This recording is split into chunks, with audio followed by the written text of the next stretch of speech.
Good evening. Hello, everyone. It's wonderful to see all of you. I'm Karen Tucker, CEO of the Churchill Club, and it's such a pleasure to see so many people from the R&D world in particular in the audience. I'm probably going to get in a lot of trouble if I start naming names, but I can't resist. We've got Mr. Gene Amdahl in the audience this evening, and we've got Glenn Edens and Gordon Bell, and on and on. And so just a great crowd. Our sponsor and host is Microsoft, and I'd like to ask you to please join me in thanking them for their generosity.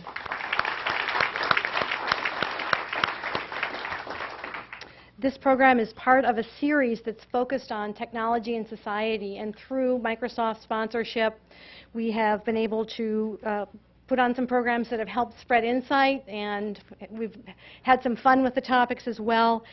Certainly some intensely important and interesting topics, and tonight's R&D focus is no exception.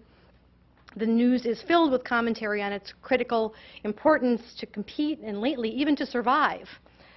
Our distinguished speakers are Josephine Cheng, Judy Estrin, Rick Rashid, Sue Siegel, and Michael Mandel. Thank you all so much for being here.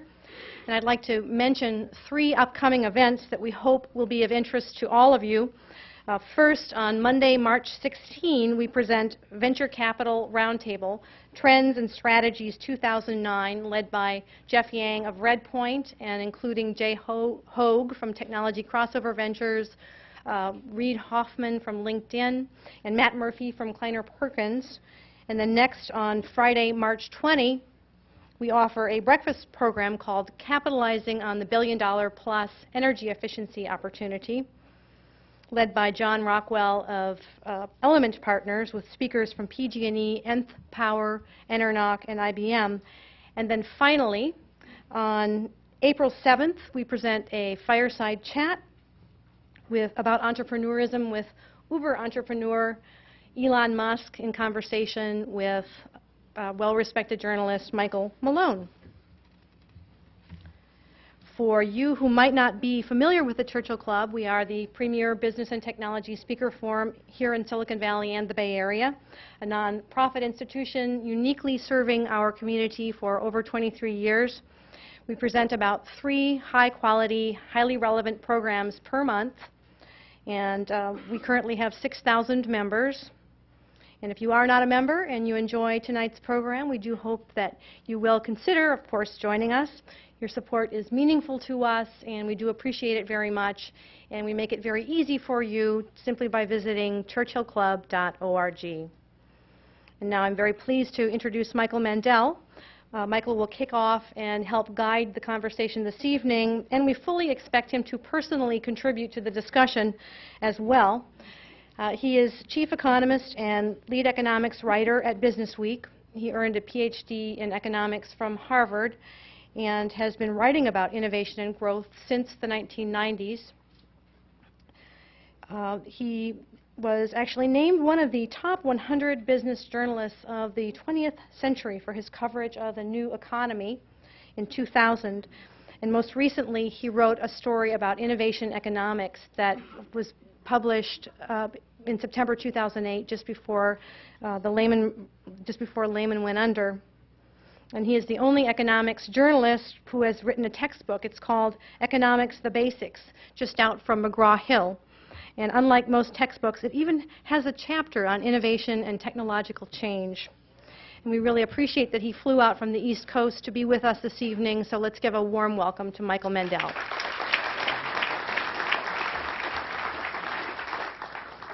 I'm just going to give a really brief introduction here before moving on to the panel. The first thing I wanted to say is that I'm really glad to be out here. I know that things are tough in the Valley, but you know, coming out from New York City, we're having a major extinction event out there. Okay, the BusinessWeek McGraw-Hill building is just down the block from Lehman, and it was pretty amazing. One day, it was bustling with activity. Black cars lined up outside every hour of the day or night. The next day, nothing. It vanished. So it's actually nice to be out here. Let's start with what we know. Okay, innovation drives growth. We all know that. On the supply side of the economy, innovation translates into bigger productivity gains and increased output. But what people don't usually think about is that innovation drives the demand side of the economy as well.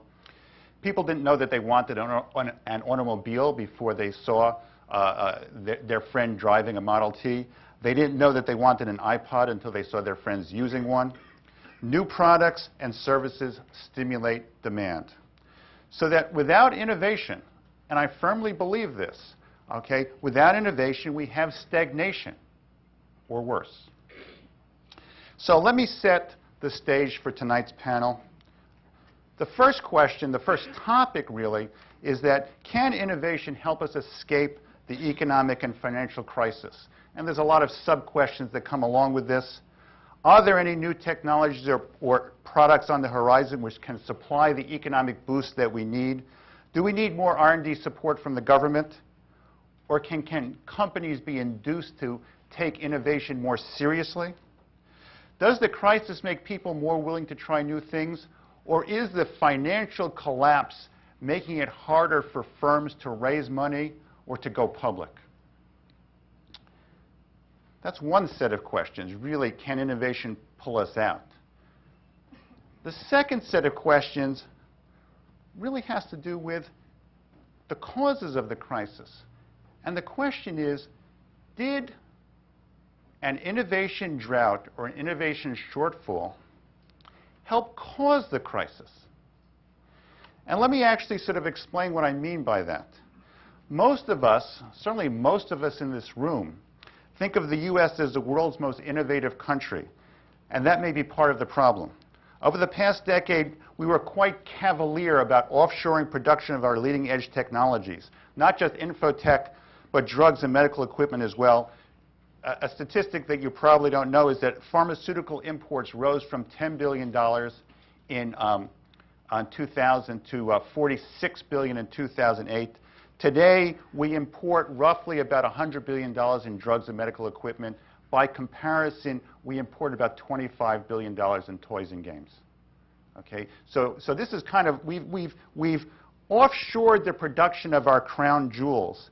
Nevertheless, over this stretch, what happened was that the U.S. kept spending and borrowing, and the rest of the world was willing to lend us large sums of money. Why is this? I think the assumption that everybody had was that the U.S., having shifted its crown jewels overseas, was going to keep inventing new stuff, and that new stuff was going to pay for all the imports. But there's a case to be made at this moment, and it's very important for this larger question of what's going to happen to innovation. There's a case to be made that we fell short innovation-wise. In biotech, we made a lot of scientific progress, but commercialization turned out to be a very slow process. Progress was also slow in energy-related technologies. And in infotech, well, I'm sure that everybody in this audience has their own view about what the rate of progress has been in information technology. But I'll just make 2 points. One is that if you look at infotech stocks adjusted for inflation, they were no higher in 2007 than they were in 1997. And the second thing is that some of the most exciting developments in information technology, the social media, okay, no one quite knows what to do with yet. We like them, but we don't know what to do with them. Okay, so what I wonder is whether or not the financial crisis came because the global economy bet on U.S. innovation, and it just didn't happen as quickly as we had hoped. So let me finish up my short intro, and I hope I'm running under 3 minutes because that's what I promised. Okay, let me finish up by reading a short excerpt from a book that I wrote in 2004 about the future of innovation called Rational Exuberance. You may not have heard about it because it sold so few copies that I should have just given it away. Seriously, okay? I would have done a lot less damage to my reputation by just making it free. This was generally an optimistic book, okay? But here's what I wrote at the time, and I wish that I had remembered this. What I wrote is, if the pace of innovation slows, quote, it will become a lot harder to service all the debt that companies and people took on during the 1990s. Housing prices will slump and perhaps even plummet. That was one negative paragraph in a very optimistic book. Okay. I'm an optimistic guy. Of course, the reverse can be true as well. Innovation can help pull us out of the downturn, just as a lack of innovation may have helped get us into it. And on that cheerful note, we turn to today's conversation Okay? And let me just briefly introduce our distinguished panelists. First is Judy Estrin, who's the CEO of JLABS and the author of a new book called Closing the Innovation Gap, published in September 2008, which is really a wonderful book. I do have to say, in the honor of conflict of interest, it was published by McGraw-Hill, who, of course, is the owner of BusinessWeek. So, second up will be Rick Rashid, Senior Vice President of Research for Microsoft. Next is Josephine Cheng, IBM Fellow and Vice President of the IBM Almaden Research Center. And then Sue Siegel, Partner of Mohr Davidow Ventures. And our lone life sciences representative, please treat her nicely. Okay? And the way that we're going to do this is that each of the panelists will take 3 or 4 minutes to sort of on any portion of this topic that they want. And they are encouraged and or allowed to sort of interrupt each other. Then I will ask some questions, and then in fairly short order, depending on how it works out, we'll sort of get to questions from the audience, because we'd really like this to be a conversation and not just a monologue, dialogue, or whatever is the pentalogue. Okay? So with all due respect, go ahead. First, let me say it's fun to look out at the audience and realize how many people. I interviewed over 100 people for my book, and there is I don't know, about 7 of them sitting in this room. So thank you for those of you who contributed. And it is very hard for me to respond to your question in 3 minutes. Take 4 minutes. No. So okay. I'm going to... Take 4 minutes. Okay, if you do TV, you learn that 4 minutes is enough to say almost anything. Right. So I'm just going to throw out a couple of thoughts about the topic that hopefully will help contribute to our conversation. The first is that you asked the question whether or not a drought in innovation, what I call an innovation deficit, which is that we're reaping the benefits of seeds that we planted decades ago. And it's not that there's not a lot of innovation going on. There is a lot of innovation going on, but it is increasingly balanced towards incremental innovation as opposed to planting the seeds for the future. So that innovation deficit, you asked whether it caused the financial crisis or the economic crisis, which are really 2 very different things. One is the problem we have in the fundamentals of our economy and getting back to growth. The other is the problems with the financial system. And I actually believe that the same things that caused the innovation deficit caused the financial crisis, the same underlying themes. And that is that the country overall has become increasingly short-sighted.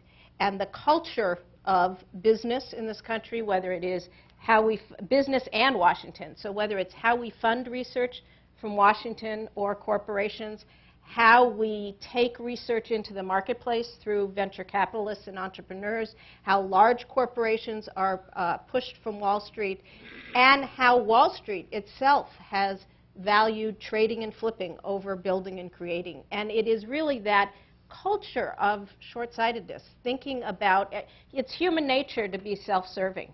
But we don't any longer think about self-serving in terms of long-term prosperity, which would include others doing well also. We tend to think about short-term greed. And it is that basic shift, I think, in the culture that has led to an innovation deficit, because there are lots of pieces to this puzzle. It's not just the government, it's not just science, it's not just VCs, although it is all of those things combined.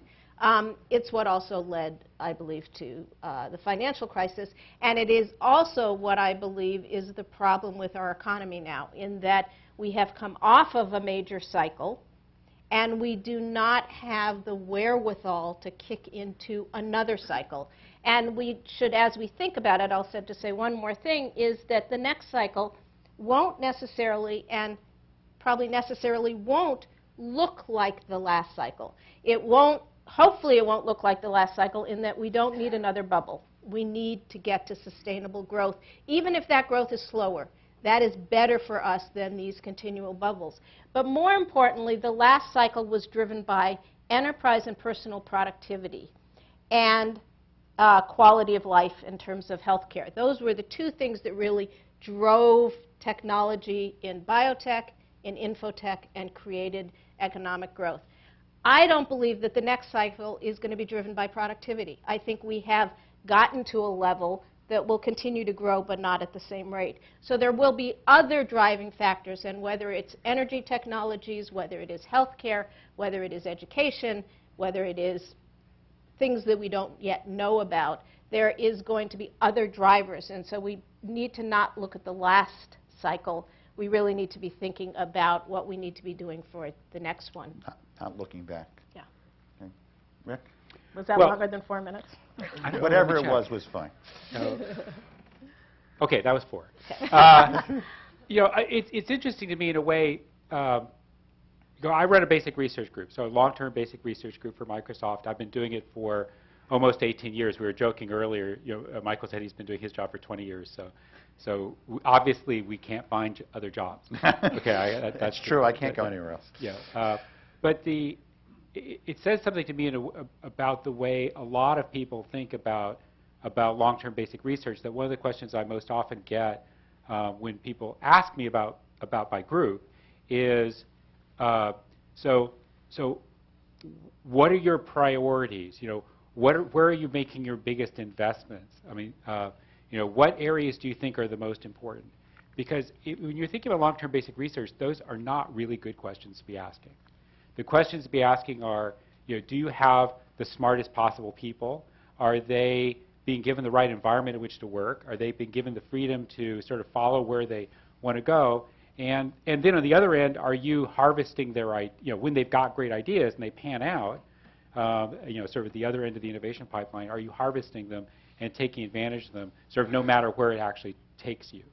You know, and I think that's a problem that we've gotten into over the last, well, certainly in the last administration. You know, there was a tendency in terms of investment in science and engineering to be much more shorter-term focused, either because there were sort of directed actions to do that for some of the agencies, or in other cases it just happened because the amount of money that was available got to be so small that people brought their sites in. You know, when you're only funding, you know, 1 out of every 10 proposals at the NSF in computer science, you know, the peer review committees start to get conservative, right? Because they say, well, wait a minute, we could only fund 1 out of every 10, so which one do we take, right? You start intrinsically getting conservative when you do that. You know, I think you have to think of innovation as being a pipeline. You make investments, you don't have any idea where they're actually going, and you're betting on people in the first part of it. And at the other end, you're harvesting and you're taking advantage of them. I think in terms of, you know, thinking about ways of getting out of where we are now, I mean, one hope is that both companies and maybe investments from the government can help accelerate that sort of final step, you know, once ideas have started to pan out, of bringing them to market. And certainly hard times have a way of making everybody work a little harder. That's right. And a little smarter and a little more focused at that part of the process. One of the things that I've told my own research group recently was, you know, nobody really likes hard times, but this is when other people need you the most, right? If you've got smart ideas, if you've come up with things, and these aren't the things the new stuff that you're working on. This is the stuff you already figured out. Now may be a good time to sell those ideas, right? To push some things that maybe didn't have a home, intellectual home, and get them out the door.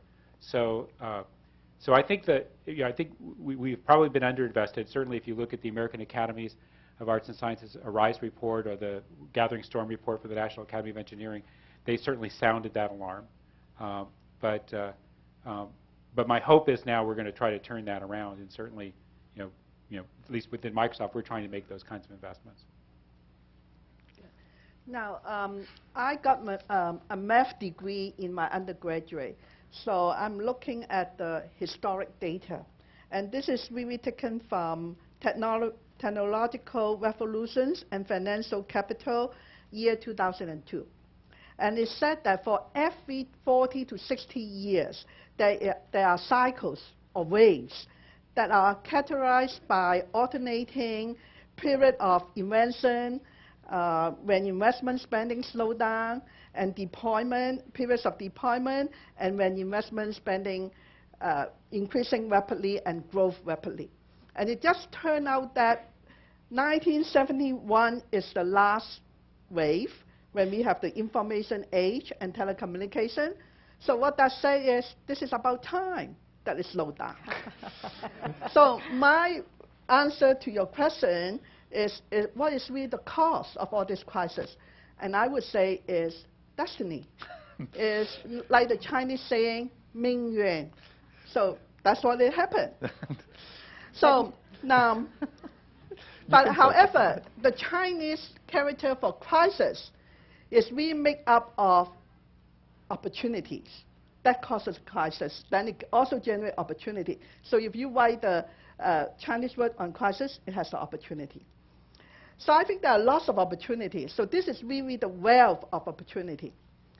And so if you're looking at also back on the innovation, are we really lack of the innovation? I don't think there's really lack of innovation. So I'm looking back in IBM, we do have a well balance of investment on the short term and also long term commitments in research. Example will be like 5 years ago, IBM is also promoting on service research. And I know when I was studying in a college, that's a long time ago, and that was really the time when they first have computer science. So with 30 years, in the period of 30 years, that should be different kind of discipline. So that's why we introducing service research. And recently, also Stanford, Dean also wrote a report and saying that it's very important for engineering to have multidiscipline, not just only engineering, getting another discipline, like biomedical engineering, then become bioengineering. So very important to have the multiple discipline. That is also one of the principles of service research. And we also, now if you're looking at, there are many changes in IBM research. And unlike in 20 years, I don't know how many changes, you say shouldn't be changed. Actually, in IBM research, we are changing many times. So if I'm looking at research in the old time, because I've been with IBM for long, so I can do the testimony. And it's really very private, closed, very closed. Don't talk to other people.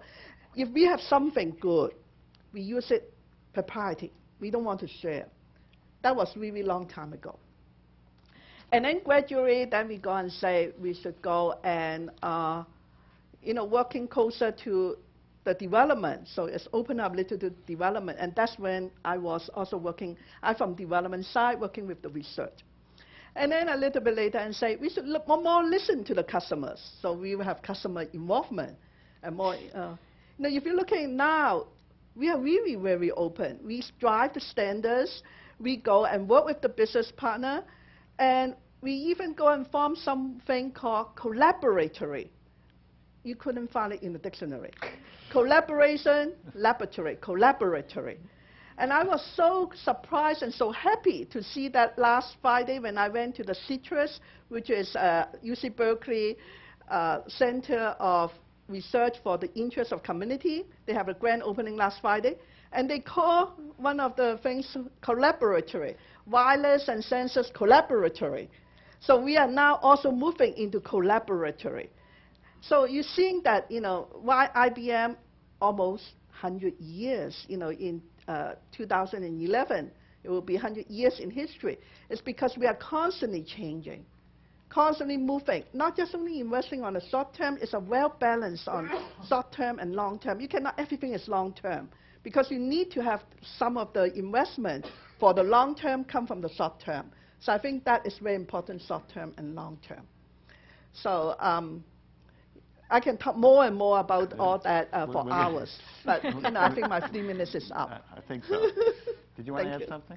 Well, I was just going to say I'm not going to argue with mathematical data that you have sitting in front of you, but I just want to make sure that we as an industry and as a country do not use the fact that it may or may not be destiny to let ourselves off the hook, because we have all contributed to this problem, and I think that unless we recognize that, we won't do the right things to get it forward. So I know you're being controversial and a little bit tongue-in-cheek, but I just wanted to, I don't want anybody to walk out of this room saying, well, it's destiny, so there's nothing we can do about it. See, Because I that's not the catch Judy answer. attention. No, it's the Greek tragedy view of the whole thing, right? It's like, it was predestined, and, have to marry my mother, and, it gets all bad. We'll come back. No, I didn't say it's all bad. I think there's opportunity. We'll come back to that again. Okay. Let's give Sue her chance here. Yeah, so one of these things does not look like the other because I am here to sort of represent the biotech healthcare arena. And I have to say, while I agree with the general thematic on what is going on as with sort of the paucity of innovation, if you like, I would say that in biotech and in healthcare, in fact, the innovations and discoveries have been many, many. And what has happened is they've been celebrated in the media, they've been celebrated in the press, they're part of being on the benchtop, but what has not happened is the commercialization of those to us, the patient or the consumer. And so part of what needs to happen in terms of innovation, where healthcare has been in crisis for quite some time. So it's not just the economic crisis that has really brought this to bear in healthcare. Innovation is spawned, and what is now starting to happen is, in fact, business model innovation is starting to occur. Jiffy Lube meets healthcare, Minute Clinic, Ready Clinic, et cetera, right? The Human Genome Project, as it relates to what, in fact, is all about personalized medicine, and really being able to bring that now into the utility of patients. One of our very own, Genomic Health, here in Silicon Valley, started off around 1999-2000, and they were able to take the Human Genome Project and take the digitized information now of our consensus genome and now make products from it that in fact help women with breast cancer in terms of understanding either therapeutic or recurrence. Nothing has been done before on this. It used to take about 17 years for anything to get into standard of care in medicine. Genomic Health took about 7 or 8, which is fantastic. So when you look at that, in fact, there is innovation occurring. However, there is no doubt that the pace of rate and growth of our population to really age and the chronic diseases because of our lifestyle is causing this healthcare crisis, which is much more about GDP. Now, that all being said, I fundamentally believe that healthcare has been sort of this bastion of establishment, and it is now, because of what has been brought to bear in information technology and a number of different areas as it relates to semiconductors, bringing the conversion of those tools to healthcare has been phenomenal and will start to really push, I believe, a lot of innovation going forward to really benefit us in biotech and healthcare. Okay. So, Mike, before you go, can I make another controversial statement? Go right on the ahead. cost? So what causes all this crisis? I think there's another cause, that is we have too many MBAs and lawyers. How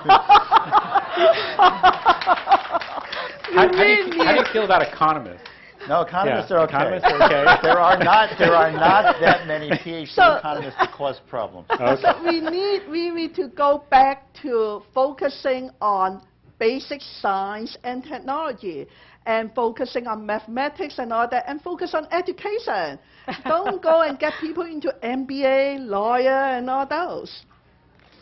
Right? That's the process.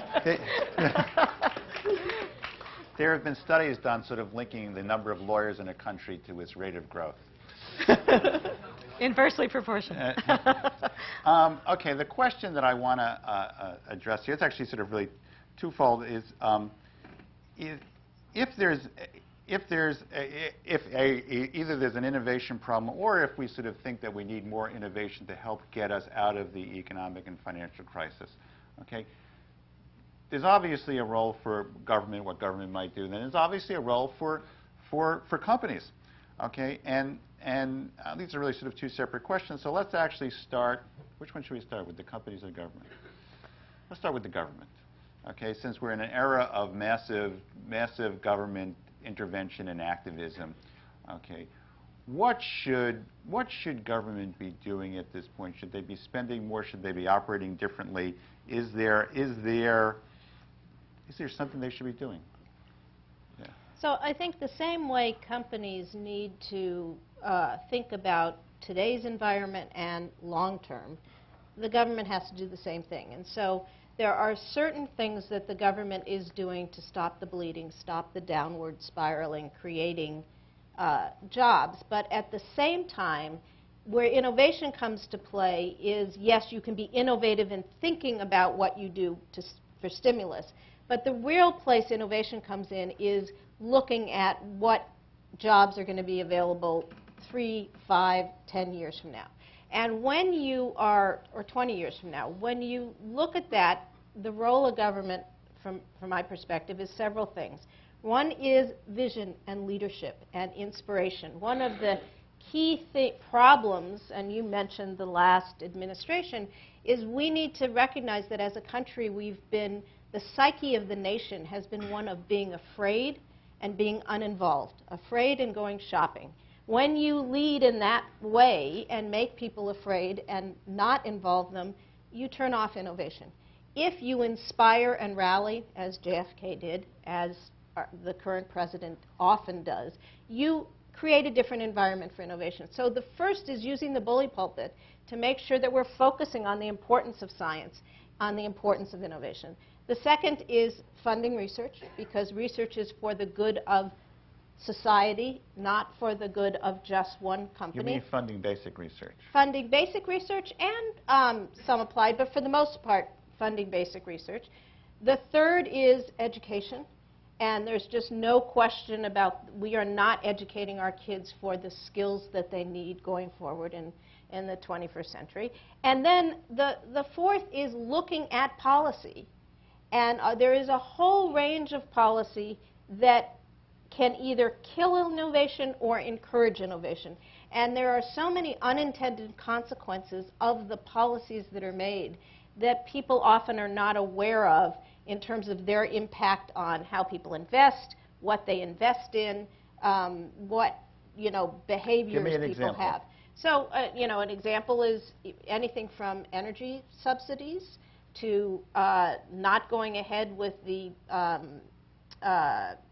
tax benefits of alternative energies like solar. So you subsidize corn, but you don't encourage people to buy solar. It molds the market. Long-term capital gains. Is 1 year long-term? I don't think 1 year is long-term. So there are things you could do with cap gains taxes, for instance, to encourage long-term if you wanted. That's an example not of something that's done.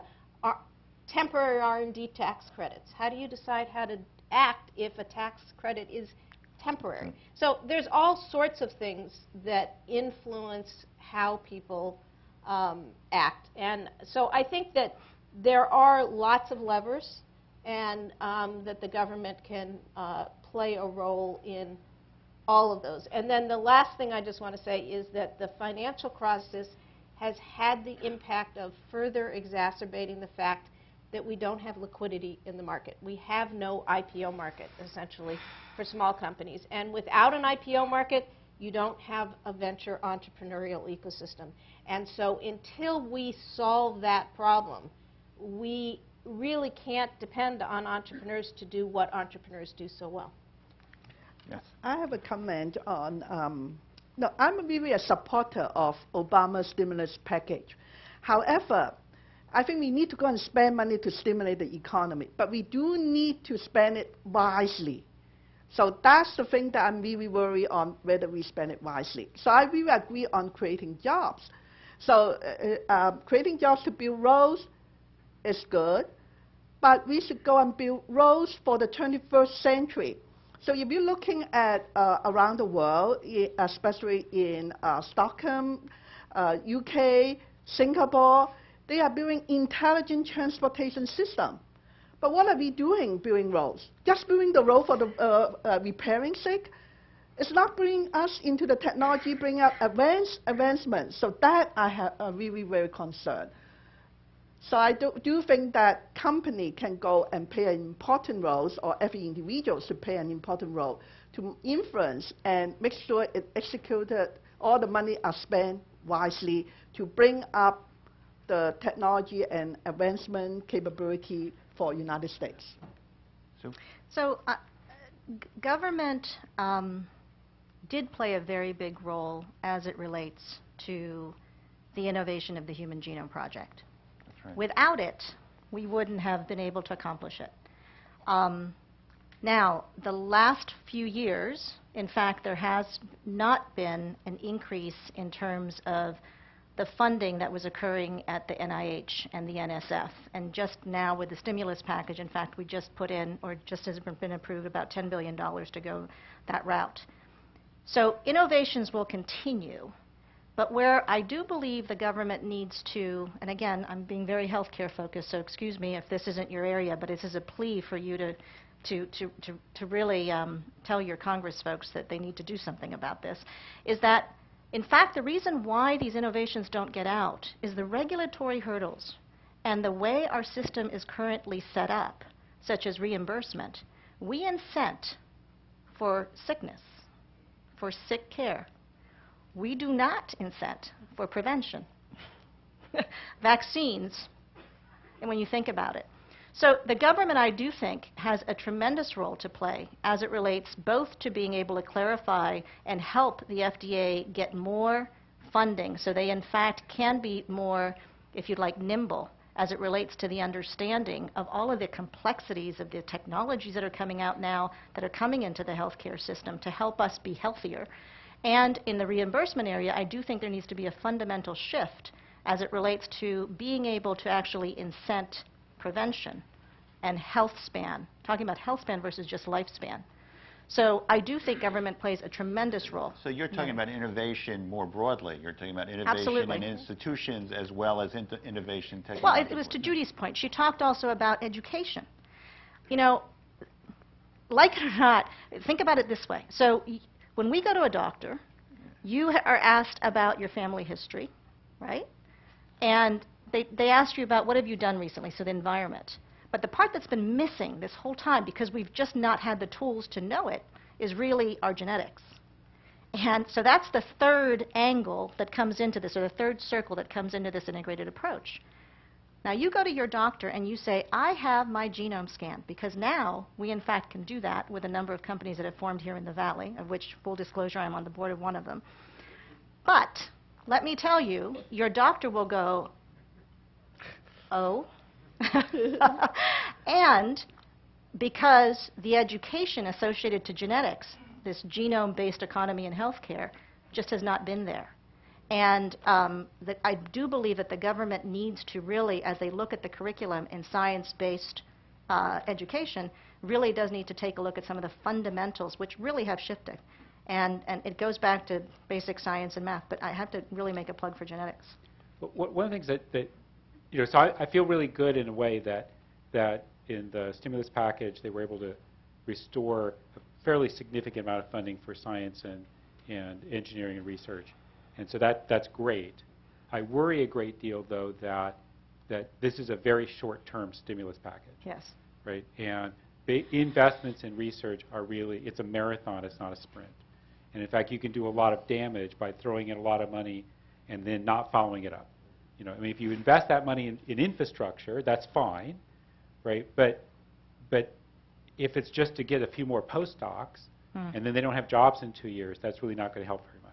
So I think there's you know, I think one of the things that we need to be thoughtful about is making sure that we're sustaining a level investment in basic research over a sufficient period of time to actually allow that to pay off and to be useful. I think that means we have to chain our Congress people in a room and not let them out. Well, and it also has to mean, there's something else which is a pet peeve of mine. It also means we have to kind of wean everybody away from earmarks.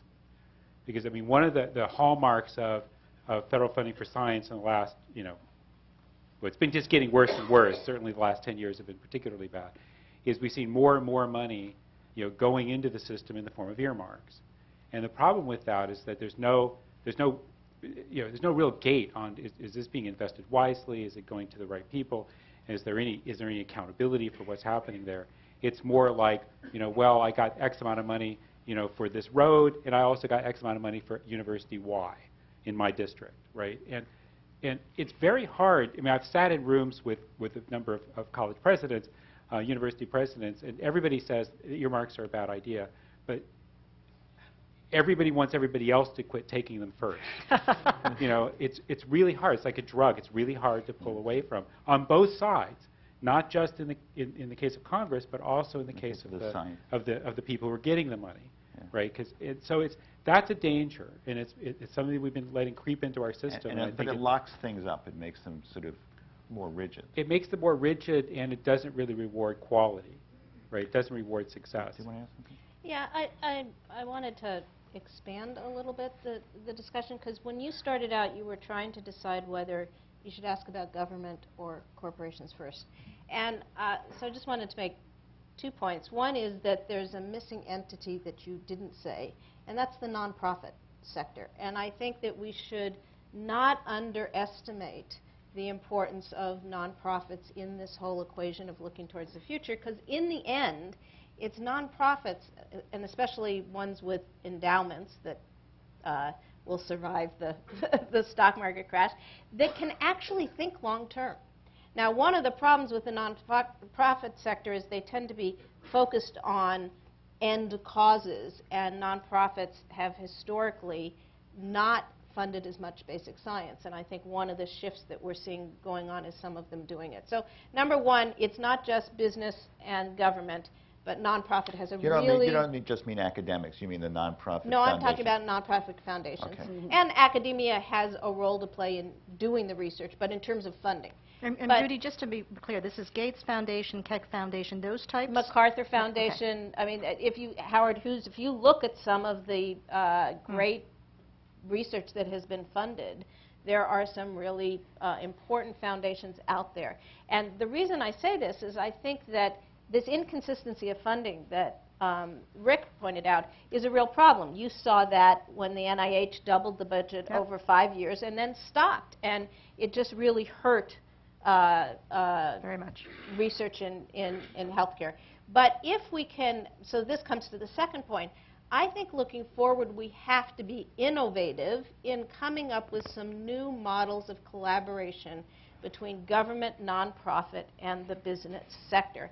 And we're going to have to be clever, because we've ended up with collaboration between government and business that we never thought we'd have in this country, in the financial services industry, in the bailout of companies. I was about to say that when I hear innovations in institutions, you know, what I think about is I think about the financial services innovation, which we thought was good for a while. Well, but let's be proactive and think about what are some good models for government and corporations to be able to leverage each other's funding so that it isn't all falling on just the federal government.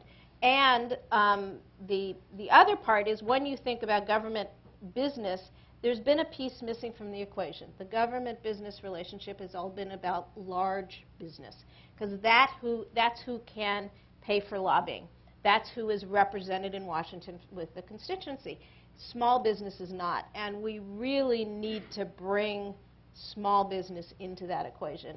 And I don't have the answer sitting here or the time to even talk through the elements of it, but I think looking forward, if we are going to end up having a healthy innovation ecosystem, it's going to be the result of government, nonprofits, large and small business finding new ways to collaborate that we haven't seen in the past. Go ahead. Well, and I would also argue, I think that there's a huge value in having businesses that are willing to devote, you know, some fraction of what they do to long-term basic research. I mean, we don't have that many corporations these days that seem to be willing to do that.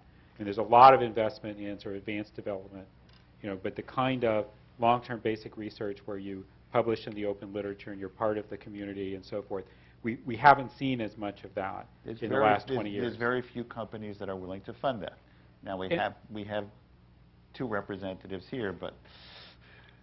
And I think partly it's because people, you know, it was funny, a few years ago, people would come up to me and say, well, how come you're just not outsourcing your research to universities, right? Or how about you just post some things on the web and see if anybody comes up with a good idea, and you'll pay them $1 million, right?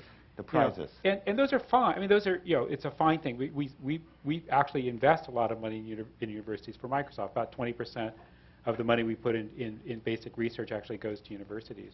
But I think unless you have your own basic research organization within the company, you miss out on opportunities that let you survive. And the way I look at basic research, especially as the company gets larger, it's really an investment in long-term survival, right? It's basically saying, if something really bad happens, we'll have the treasure chest of technology and people and thinking that will let us change and survive. And that was sort of the reason Vannevar Bush wanted to start the National Science Foundation. It wasn't for specific results. It was so that in case there was another war, or if there was a famine, or if there was a disease, we would have the smart people and the infrastructure in place to survive it. I've got a question. So now we've got the economic equivalent of a natural disaster. We're not sure how big it is, but it's pretty bad. Okay, do we have the treasure chest of ideas? I think there's so personally. I mean, I'm going along with Sue. I think there's a huge set of opportunities out there that we can go after. Whether it's in healthcare, where there's, anybody in the technology field that walks into an emergency room, if you don't have a heart attack before you go in, you'll have one when you get there. It's like, what's going on here? The last time I was in an emergency room, I got thrown off a horse, and I was having some buzzing in my arms, and it took 5 hours, to just get a CAT scan and have them say, oh, you're okay, you'll probably live, and send me out the door, right? And for half of that time, I think they just lost me. Right? Well, that doesn't make any good sense. They just wanted to see if you were going to get worse. Well, or they were hoping I was going to bleed or something to make it a little bit more urgent. But I think the point is that there's huge opportunities, to renovate our healthcare system, using technology that we basically have. But you have it. But we're just not putting it in play. Do you think that we have it, or do you think that some of the technological challenges of healthcare have turned out to be more difficult than people expected? So I'm with Sue. I think there's a lot of technology that we have in place, and there hasn't been the sense of urgency to bring it to bear. Or there have been hurdles that, in fact, have been put in the way because of safety. And who, who is willing to even, one life, are you willing to say it's okay? You can't. So those hurdles have to be there. So the cost for all of these innovations to get to help us in terms of reducing this economic burden to us over time is actually very high. But if you think, but just to follow up, though, if you think about a world in which, we may be less able to pay for our health care, we're going to have to figure out a way of making it more effective. Judy? I think also, and you just have to be careful when you're talking about healthcare, there are two different places where we're talking about innovation. And I think what Sue and Rick are talking about is the application of information technology to the healthcare system in order to lower costs and improve its care and efficiency. There's also innovations in medicines and med tech and treatments which improve the quality of your life and in some cases drive up costs if they're not used widely. So when you're talking about innovations in healthcare, you have both of these areas that are ripe to continue to, or opportunities for us to drive economic growth and save costs. You asked whether there's ideas. I think in all sorts of areas, there is not just ideas, there is necessity, there's needs, whether it is energy independence, climate change, healthcare, education, information technology applied to all of these areas. What there isn't is courage. We don't have the courage to go take the risks that need to be done, because when it comes to innovation, and whether it is the research that Rick leads or it's the entrepreneurs that Sue invests in, you have to plant a lot of seeds in order to get one thing to be successful. And you don't know what the outcome's going to be when you start. And overall, I'm not saying every VC, I'm not saying every funder, but overall as a country and as a business community, we've just lost our courage to take risks. And we have no incentives to take risks. But now we do, because we won't. We have no choice. Let me actually give you an alternative hypothesis, which you may think is nuts. Okay? If I look at biotech over the last 10 years, I see what happened was that people took risks and they didn't pay off. And what happened is that the people who took risks, and people took risks at the end of the 90s, okay, on the dot-coms, and what happened is you had a lot of failures, and people had, it wasn't that people stopped taking risks, that they had the risk-taking sort of slowly beaten out of them. So that the pharmaceutical companies right now are cutting their research staff, some of them, in part because they took risks and they didn't pay off. So I'm sort of leaving open, leaving open the question about whether or not, which is the chicken and the egg here, whether or not that we've had a period which, if we just had some big payoffs from things, that we could change that risk-taking behavior fairly easily. So I think inherent in innovation is failure. You cannot have an innovation system that thrives without understanding that failure is a part of it. And I think pointing to failure and saying people are not going to take risks because of it is not the right long-term answer. Second thing is that there's a difference between risk and intelligent risk. And if you look at the last couple of years of the actual internet bubble as opposed to the growth that led up to it, and if you look at what happened on Wall Street with the financial crisis, that was risk without questioning. And that was gambling and not intelligent risk. And so that's not healthy risk-taking. That's not what I'm suggesting. It's very different from going all the way in the other direction. Michael, can I pick? Yes, let's go down. What I want to do right now is I want to go down, everybody, 1, 2, 3, 4, and then we'll start taking questions from the audience. I just want to pick up on the notion of failure and how important it is that we recognize something. So when I started in my venture career, which has only been recently, I used to be a corporate executive for 20-some-odd years, one of the things that we commissioned a study on was why is it that Silicon Valley has the majority, if you'd like, of the innovation and entrepreneurs? Why is it that Boston doesn't? And they're third in the country in terms of investments, et cetera. And you look, and we had a number of different attributes that were actually studied around this whole innovation, and it goes to Judy's point about courage. There was a number of those attributes that, for example, the infrastructure of legal, the infrastructure of accountants, the infrastructure required to help these companies get off the ground were fairly similar in both places. The number one thing that came back on this study and the survey was this notion of that failure is okay. In Boston, failure is not an option. It's not part of the culture.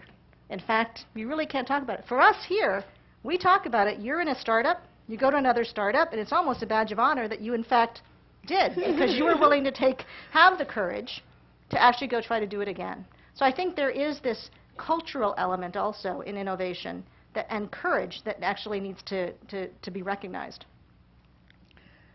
So I do think that this is really the best time for innovation, because I don't think we can be worse than anything than today. so That's a good way of putting it. so I do think that this is really the best time to have all kinds of opportunity. You can pick any topics. So if you're looking at energy, we were so many $1 trillion deficits on energy, importing oil. So that can go and create lots of alternatives for the energy. And I think that will also forcing people to go and focus. You know, before in the auto industry, they go and say, oh, let's have the big cars and all that. Now they are more focusing on listening, maybe have the electrical car and hybrid car, electrical car. So this is the opportunity for any of the innovation, energy, and even for finance. I think we can recreate the finance. We can add into a lot of risk management into the finance. So I think education, we can revamp our education. It's the worst that I can ever see. So nothing can be worse, even worse than today. So I think we can, so I don't think it's a wish or courage. It's really a must done. We must go and do innovation. We must change. So I'm very optimistic. How about you? Are you optimistic? I'm always optimistic, but that's actually kind of a genetic thing, I think. In fact, I haven't found that gene yet, They sequence my genome, and they say, "Whoa, look at that one." I've never, we talked a bit about healthcare, but there's so many businesses now where I think we're really on the cusp of a very major change in what we're capable of doing. Right? We're now in the process, whether it's Microsoft or Google or Yahoo or Amazon or eBay or a number of companies, of building the most massive data centers, with the most amazing amount of computation and storage that you could possibly imagine. We're at a point where we're capable now of collecting astronomical amounts of information about all sorts of different businesses, whether it's medical data, whether it's environmental data, whether it's urban traffic flow data, you name it, whatever problem you think you're going to solve. We now have the ability to distribute sensors in the environment, the ability to collect huge amounts of data, and bring it to bear, and apply the same kinds of computational power that today we're applying to things like search, or ads, or things of that sort. Those are data-intensive, data-driven businesses that have proven to be tremendously successful. There's a lot of new data-driven businesses that are going to be very, very successful. And I think that, personally, I think that's where the climb out's going to come, at least in technology, is we're going to drive just tremendous change in so many areas. And if you just look in science, I mean, we're changing the way scientists think about their information now. I mean, we're working, in my research group, we're working with the AIDS community. For the first time, they're starting to think of all the data that they collect, as data, right, that you can apply algorithms to and do data mining on and pull something out of it, right? I mean, a lot of this stuff is just strings. We've been working with strings forever. So there's just a huge opportunity there. And I think that's where, I'm hoping that's where the next generation of innovation is really going to come from. Because in some sense, the physical and intellectual investment has been done already, and you can build on it. That's right. And also, we've sort of entered a period in which it's really in two forms, right? On the one hand, we now understand much better how to build these enormous computing infrastructures and tie them into the rest of the computing grid and the network, right? On the other hand, we're now capable of deploying and collecting data from just huge numbers of sensors, and of all kinds. I mean, the sensor is a very broad term, but of all kinds. I mean, people are weaving them into clothing. I've seen some of that's going on. There's a ton of stuff that you can do. So that combination of enormous amounts of data and the ability to process it, and a lot of really smart thinking, which frankly is coming from our investments in long-term basic research, I think that's where we're going to get to see a lot of change. So just, I think somebody said something about interdisciplinary, and just a comment about Silicon Valley, and something that I think we're sitting here in Silicon Valley that we all need to think about, which is the future. There is no question that the future is about the intersection of different technologies, whether it is applying data, again, to healthcare, to energy, to environment.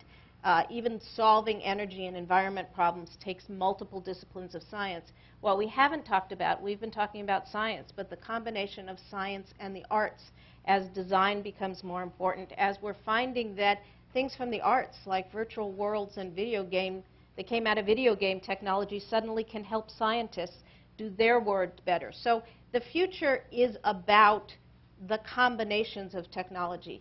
And that means moving beyond silos. And if it means moving beyond silos in our education, moving beyond silos in our venture firms, who has a healthcare person and an IT person, moving beyond silos in the Wall Street firms, in the media that cover the firms, individually as we think about these things. Because you talked about collaboration when you're talking about the laboratory, this whole notion of interdisciplinary work and collaboration is going to become more and more critical to the innovation of the future. And it's not so easy to do. It is not that easy to take people from different disciplines. And so as we reinvent ourselves, reinvent the Valley, educate our kids, we have to think about how do you do it with people who have deep expertise but communicate across what are called T people, what I call double Ts, connectors, people who are just good at facilitating the communication, that are often the first to be discarded because they're not really great at anything, but they're good at lots of things. And so I would just encourage us all that, to say that the Valley's going to have to, in some ways, remake itself as we look to the future of innovation. And interdisciplinary and moving beyond silos and removing those silos, I think, is really going to be key. Okay, I'd like to open this up to questions or comments from the audience. It's not going to be one of the ones where I say you can only give questions, but if you make a comment, please make it short and pithy, and I reserve the right to cut people off if they go too long, so just let this know. Okay, right over there. Wait for the microphone, please. And actually, why don't you say who you are, too, when you sort of... My name is Madhu Sharma. I'm at Microsoft. So I have been feeling that there has been, over the last 10 years, just too much competition, and it's been very, very difficult for companies to make money. That's happened in computers, that's happened in biotech. Is that hypothesis true? Do you guys feel that? I'll actually give you a data point, okay, which I actually just calculated this morning. Okay, if you look at after-tax profits for non-financial companies, the way that the government calculates it, corporate profits adjusted for inflation in 2007 were no higher than they were in 1997. So there was actually, outside of the finance sector, there was no increase in profits. Now, whether or not you call that an effective competition or not is not clear, but that's just what it is. Okay, yeah. I was just going to say, I don't know, I don't have data to support this, but you're talking about two industries that started out as very young industries in the Valley, and over the last couple decades have become mature industries. So by definition, there's more competition.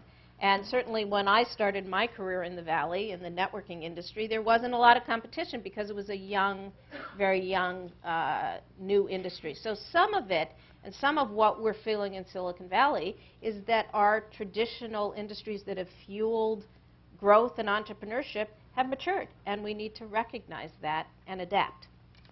And competition actually is good. And when I graduated a long time ago, actually there are many companies in the computer manufacturing, but right now many of them are gone. So I think competition is not bad, and the best will survive.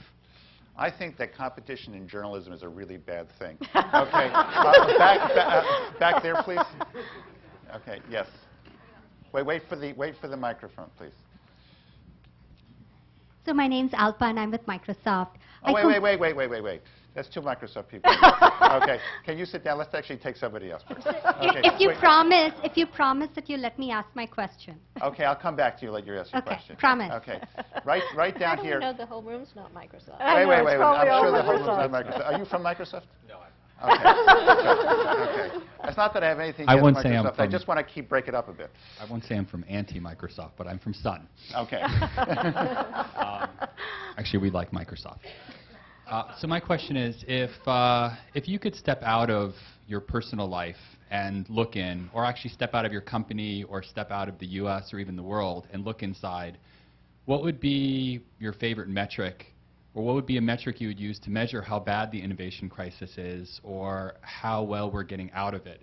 And I ask that from a control systems sort of axiom that what you can't measure, you can't optimize on.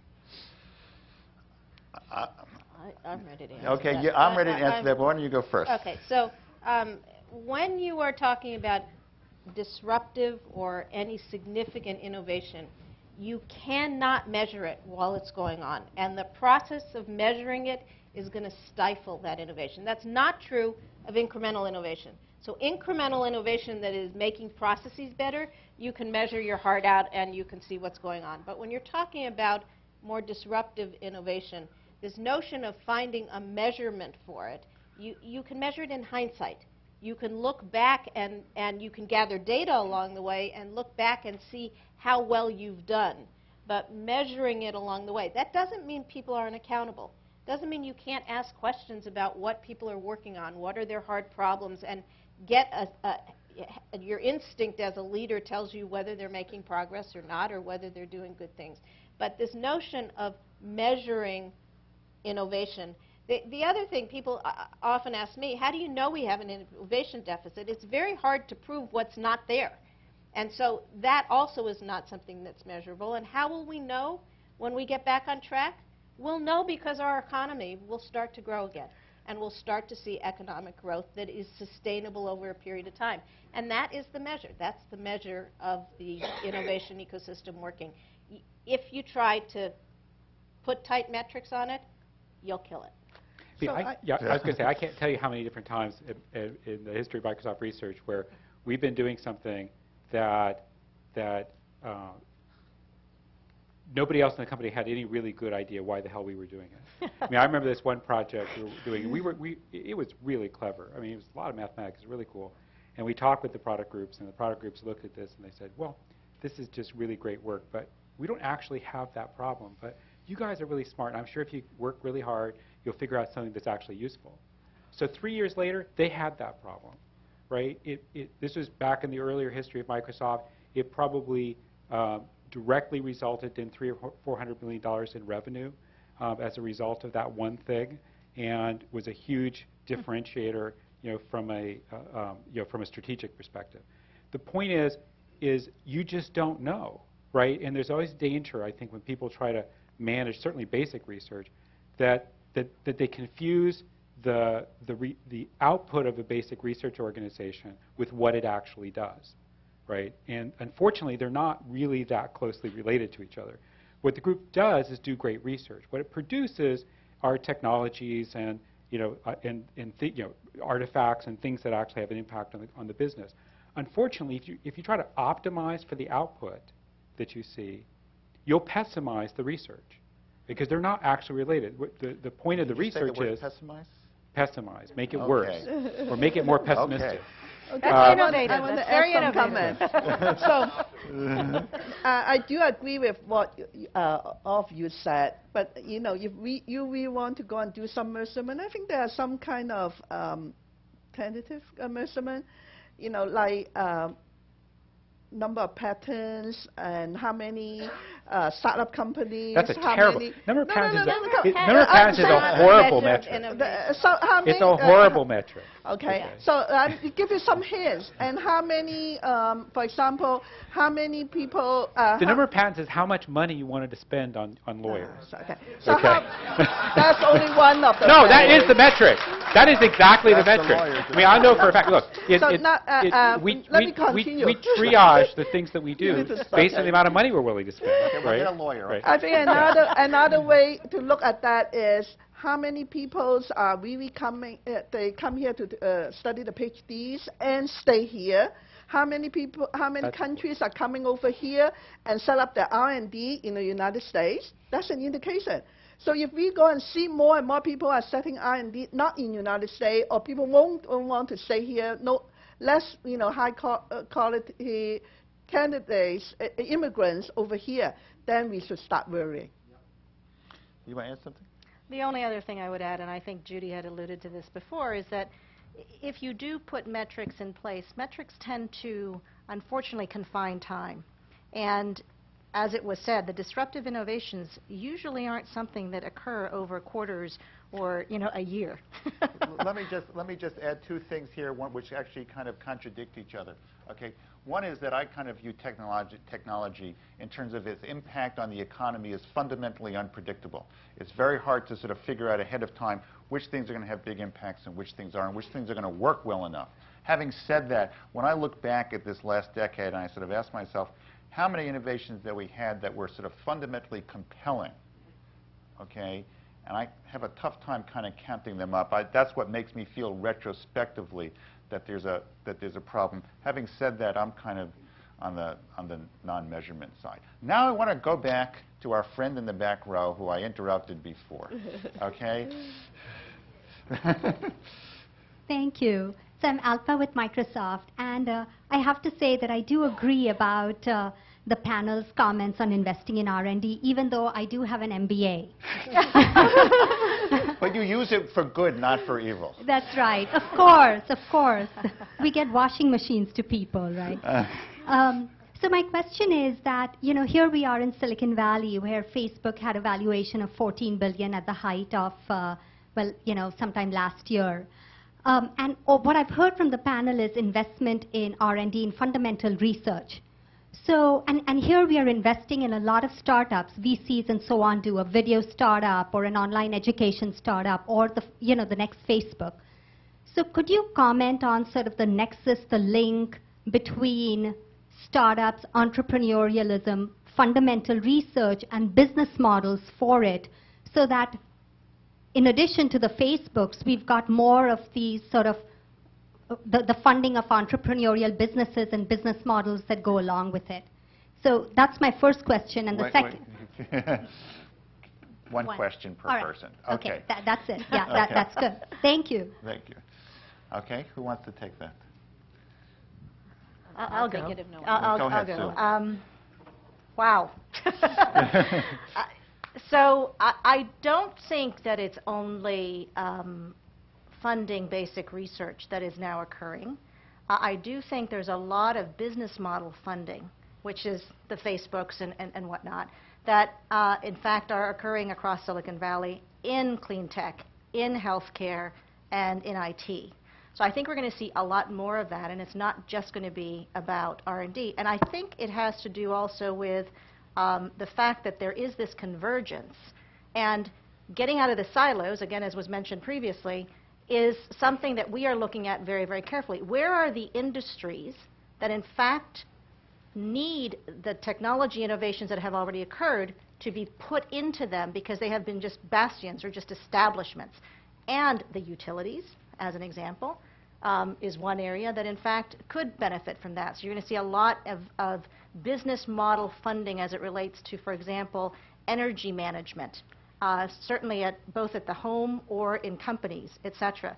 And again, in healthcare, I mentioned the Ready Clinic, MediClinic, and a lot of different types of business models now that are starting to disrupt what the ecosystem looks like. So I don't think it's only innovation in only funding R&D, and we are looking at a lot across the board of funding business models to really bring some of these innovations to bear. Go ahead. I was just going to add, I think we've kind of gone back and forth between talking about venture and talking about research, and what we need to realize, to have a healthy, ongoing environment for sustainable innovation, what I call an innovation ecosystem, you need balance. And so you need ongoing work in funding research. You need ongoing innovation in development, and in that development, meaning research is about furthering understanding. It's not about producing products. So you get discoveries and understanding and trained people, trained minds through the research process.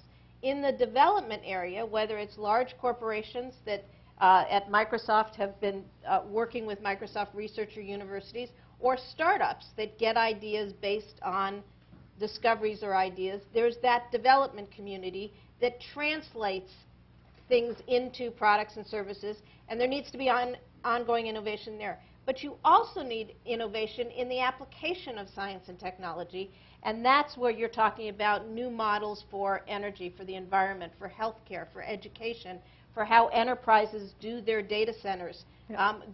Google's strongest innovations actually were not in their algorithms or their search engine. It is in their IT infrastructure and the way they do advertising and search and how they link that together.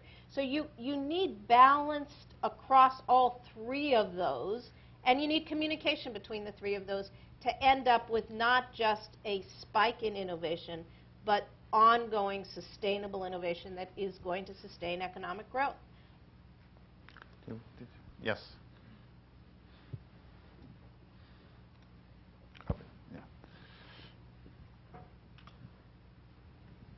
Yes.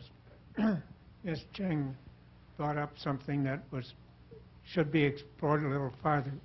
The Kondratiev wave, which is a cycle study actually developed by a Russian, Kondratiev, where he studied the length of time that a technology that sustained an economy lasted about a little over 40 years.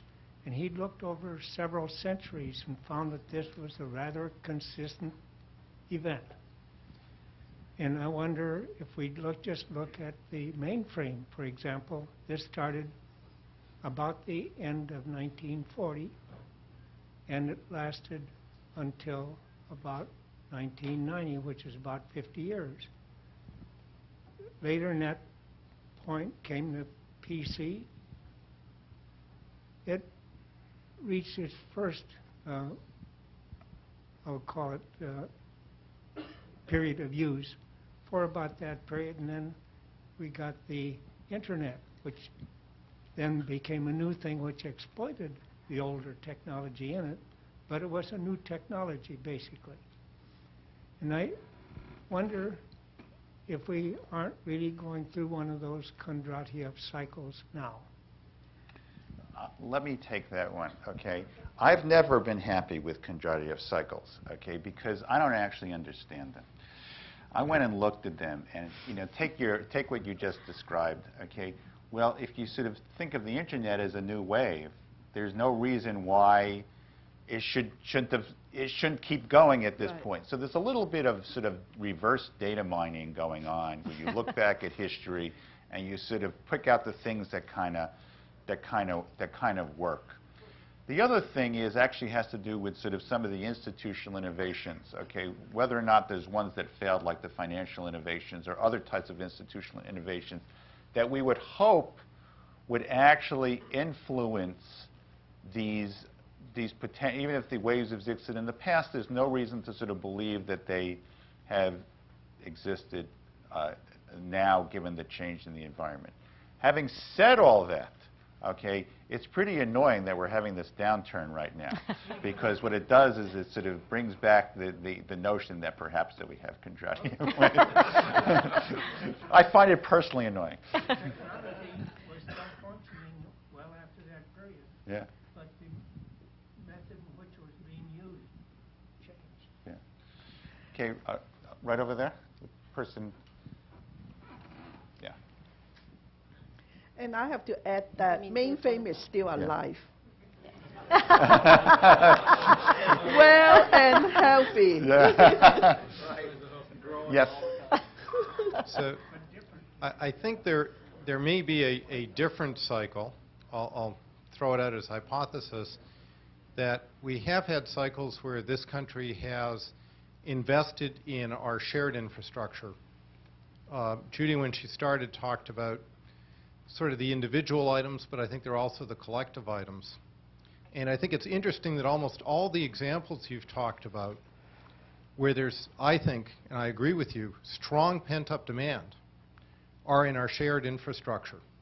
So, you know, all the utilities, transportation, education, healthcare, our hospitals. If you think about when did we last invest in that infrastructure, that pretty much was in the 60s, perhaps a little bit in the late 50s, and tapered off at the end of the 60s.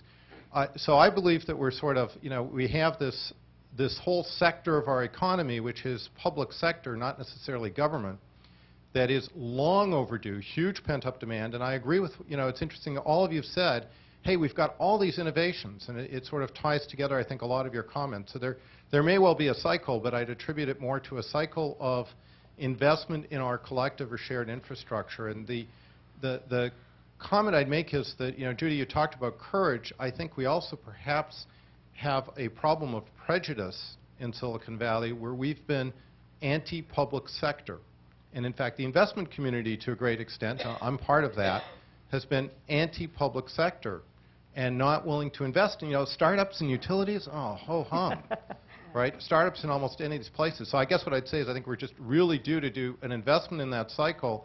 And historically, we've done these cycles, I believe, of building our infrastructure and not just catching up, but getting that world-class infrastructure you were talking about, best of, you know, above and beyond what others have. And then we've been able to power with that another cycle of growing into it.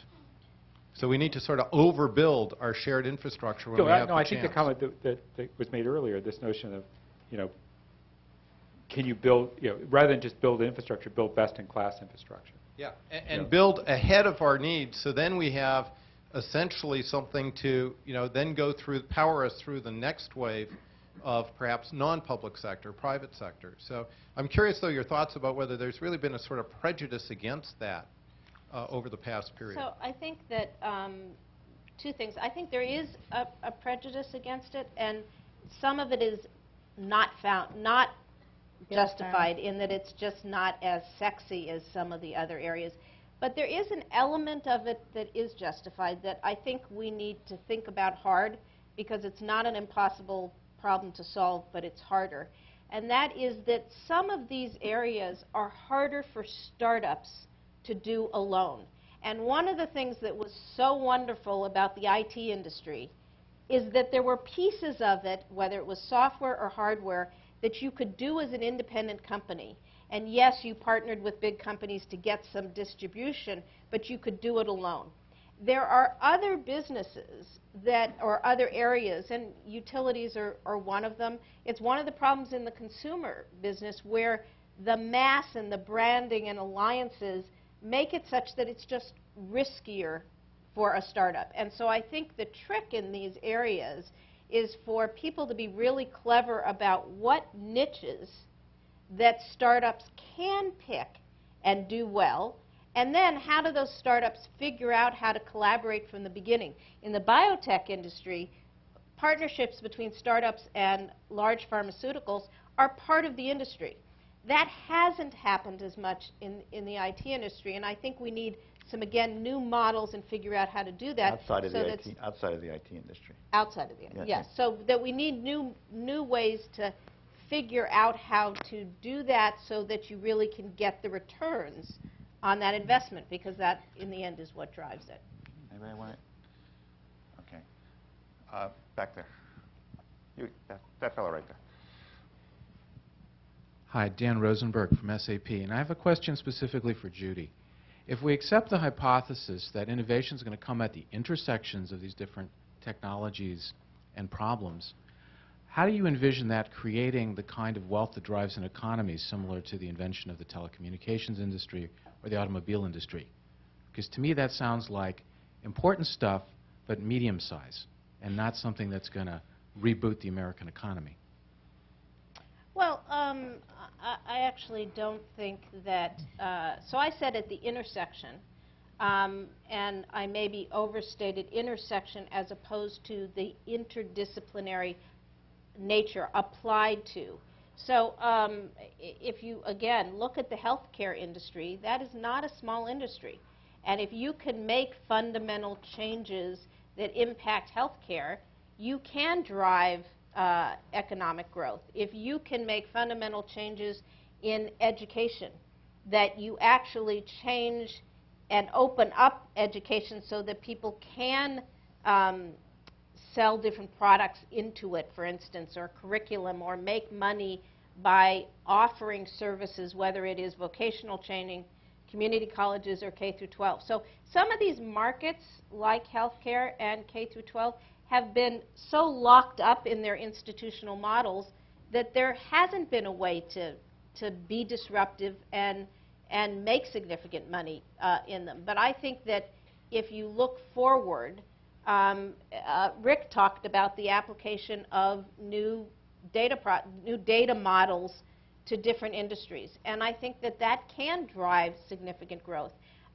Energy is the same thing, and the environment. So I think there are enormous problems out there that need to be solved, and it may not be, looking forward, that it is one industry that drives economic growth in the same way that telecommunications and computers and communications kind of dominated the 70s, 80s, and 90s. And it may be a cross-section of different things that drive growth, and that might be healthier because it's more balanced across industries. Yeah, let me actually add something that historically, when you had industrial revolutions, scientific, that affected the economy, they were multiple industries simultaneously. That this one, which is based only in one complex of industries, is historically anomalous. Anybody want to add anything? Well, I'll just add a couple of comments. I think one, it feels to me like we're at a point where we will be able to see a dramatic acceleration in a lot of sciences, because we're now able to apply so much computational power and data, data mining and data access in those areas. There's just a huge opportunity to be able to really understand a lot of areas. I'll just take within the field of computer science. There are a number of things like machine translation, which was languishing for a while. Suddenly it's really blossoming, and it's blossoming because suddenly we have access to enormous amounts of information. We can do analysis on that, and the machine translation systems are getting quite a bit better, quite a bit faster than they were just 5, 6, 7 years ago. And that you're seeing that same phenomenon happen in many other areas. This traffic flow analysis is an area where we're getting more and more information. There's a huge opportunity to be able to take that, either use it for urban planning, use it for traffic control, traffic management, or just individuals use it to manage how they get from point A to point B. So you can improve commuting. Now that would be a compelling application. Yeah. Sadly, also, economic contractions improve commuting too. So let me take one more question, okay? And let's see. That person all the way back there. Make the person walk with the microphone.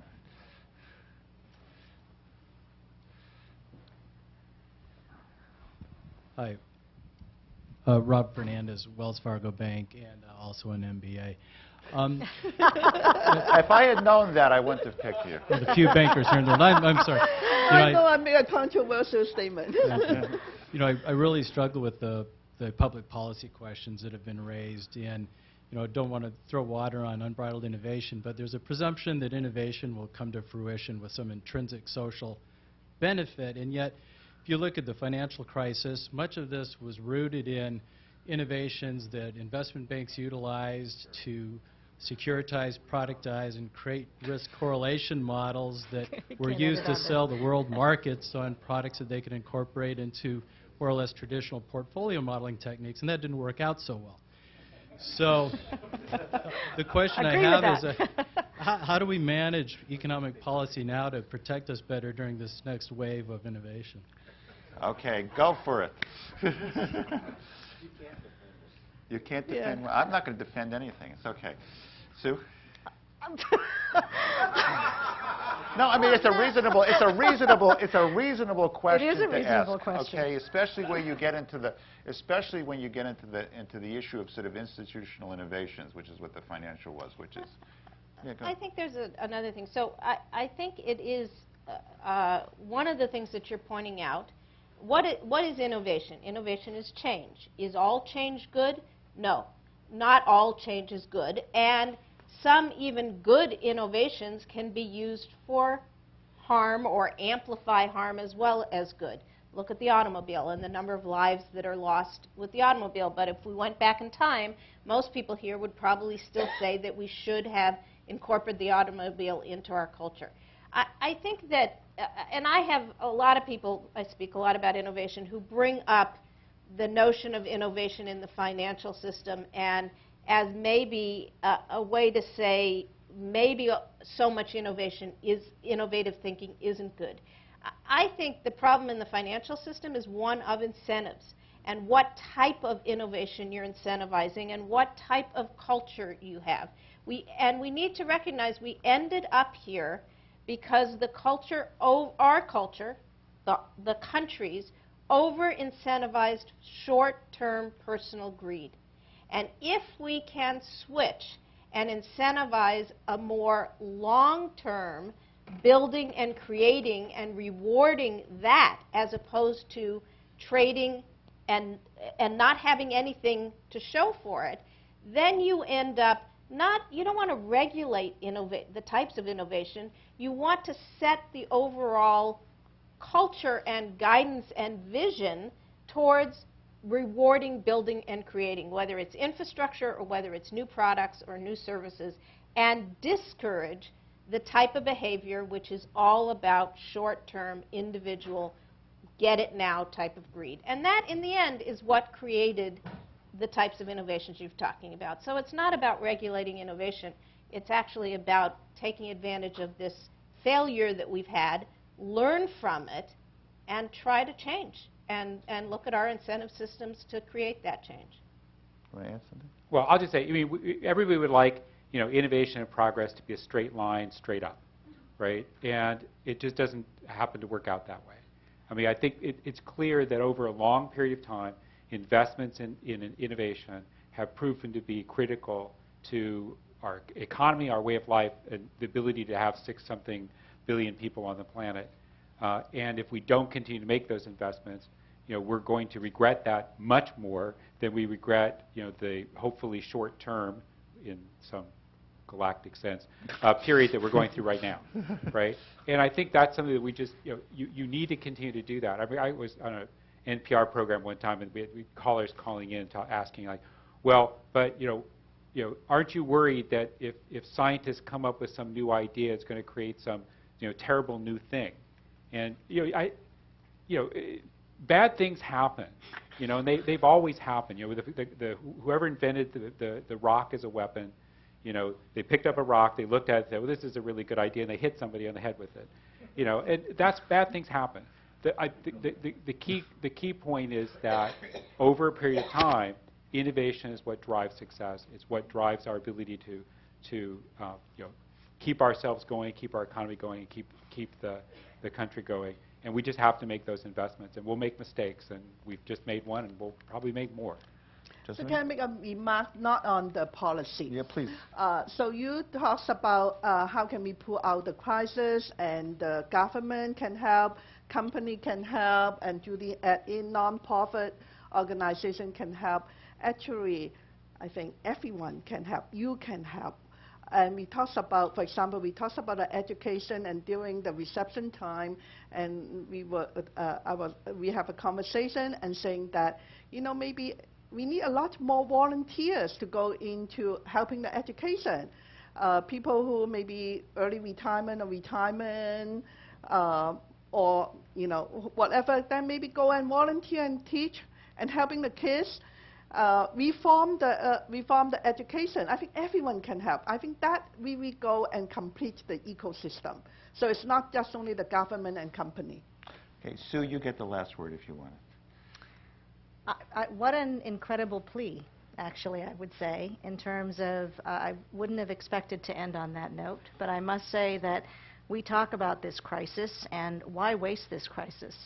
I mean, it is really all about us really trying to do something about it. And I commend you for having brought that up, and I'd like to end it in actually thanking everybody for trying to do what you can to actually pull us out of this.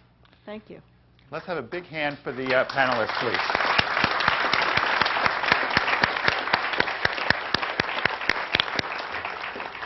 Thank you very much, Sue, Joe, Rick, Judy, and Michael.